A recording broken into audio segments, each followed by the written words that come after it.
Everyone, Dr. Cedrek McFadden is joining us. I'm Amy Wood, and we wanted to talk a little bit about something that's been going on regarding the Postal Service. You've heard a lot of conversation about the mail system right now, and when it comes to your medicines, that can be an important thing if you are somebody who's getting prescriptions through the mail. So let's talk about how many people really are doing that these days, Dr. C.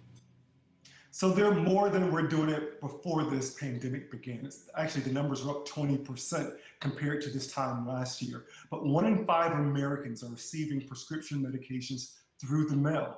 And many of these are seniors, many of these are veterans, and many of these are people who live in rural areas, perhaps in what we call pharmacy deserts, meaning they don't have a drugstore nearby in their neighborhood. So they're required to receive any medications through the mail.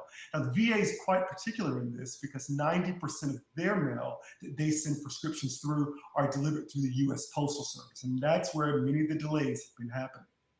And so, why have there been these delays that have been reported in the news and how it's impacting the medical scene? Mhm.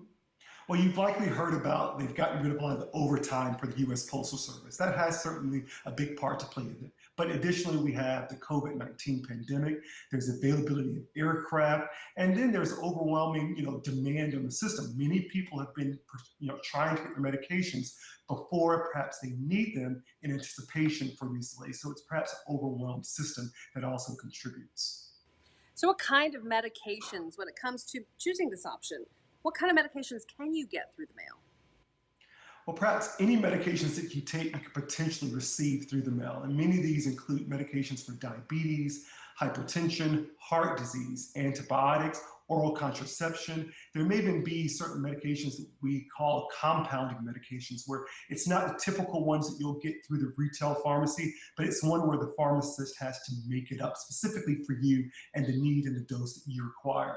And many of these medications are for are for conditions that require really strict control. For instance, diabetes, where you have to take the medications as prescribed, or you could really have some really undue consequences, particularly with blood sugars and everything else that can create if those medications are not given on time and as prescribed. Are there any tricks of the trade, so to speak, if you are someone getting prescriptions through the mail and there is some kind of a delay or you feel like you're not going to get them in time? I mean, is there anything you can do to get them sooner? There are a few things that you can do. Generally it takes about 4 or 5 days for many of these prescriptions to arrive through the U.S. Postal Service. Now, keep in mind there are other ways in which medications can arrive via mail. It may be through UPS or FedEx, but as you mentioned with the VA and in many areas, the U.S. postal system is still largely depending. We're largely dependent on the U.S. postal system to deliver a lot of these medications. But asking for a 2-day delivery instead of standard kind of first class mail. Additionally, maybe waiting or actually calling sooner instead of waiting until you're out of any medications, giving yourself a 14-day or 2-week lead time to allow that medications to arrive. And those are some of the things that you can do to perhaps get the medications to you sooner than you otherwise would get it. God forbid your medication doesn't arrive in time. What do you do? Well, the first thing you want to do is ask your insurance provider or whoever helps you with your medication cost is, are you allowed to get medications through a retail pharmacy? Because again, in some cases, it may be more expensive to do it that way, but there's certainly a way that you can get medications without just running out.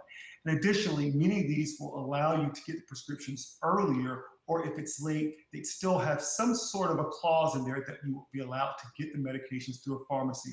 And in worst case scenario, this is one of the situations where the hospitals come into play, where if you have life-needing or life-saving medications for diabetes perhaps, and you haven't received that, you may need to go to the ER just to make sure that you're getting the medications that you need so you don't get into bigger health troubles.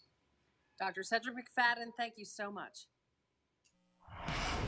Coming up on Carolina's Family at 4, we'll take you to the most photographed spot on the Appalachian Trail. That's coming up next in our destination vacation.